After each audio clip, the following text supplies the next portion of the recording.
পারস্য উপসাগরের গুরুত্বপূর্ণ জলপথ স্ট্রেইট অফ হরমুজ আবারও আন্তর্জাতিক উত্তেজনার কেন্দ্রে চলে এসেছে।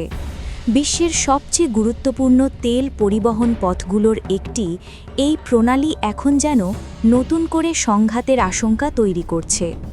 সম্প্রতি মার্কিন প্রেসিডেন্ট ডোনাল্ড ট্রাম্প ঘোষণা দিয়েছেন, বিশ্ববাজারে তেলের সরবরাহ নিরাপদ রাখতে হরমুজ প্রণালী দিয়ে যাতায়াত করা ট্যাঙ্কারগুলোকে মার্কিন নৌবাহিনী পাহারা দিয়ে নিয়ে যাবে।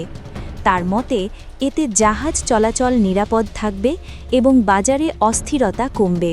কিন্তু এই ঘোষণায় তীব্র প্রতিক্রিয়া জানিয়েছে ইরান। তেহরান বলেছে, হরমুজ প্রণালীতে কারা চলাচল করবে সেই সিদ্ধান্ত নেওয়ার অধিকার তাদেরই। ইরানি সামরিক বাহিনী সতর্ক করে দিয়েছে, বিদেশি শক্তি যদি এখানে আধিপত্য বিস্তার করার চেষ্টা করে তাহলে তার পরিণতি ভালো হবে না।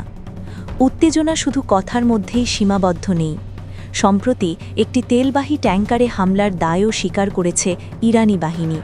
তাদের দাবি, জাহাজটি সতর্কতা উপেক্ষা করেছিল। এদিকে পরিস্থিতির প্রভাব পড়তে শুরু করেছে বিশ্ব অর্থনীতিতেও।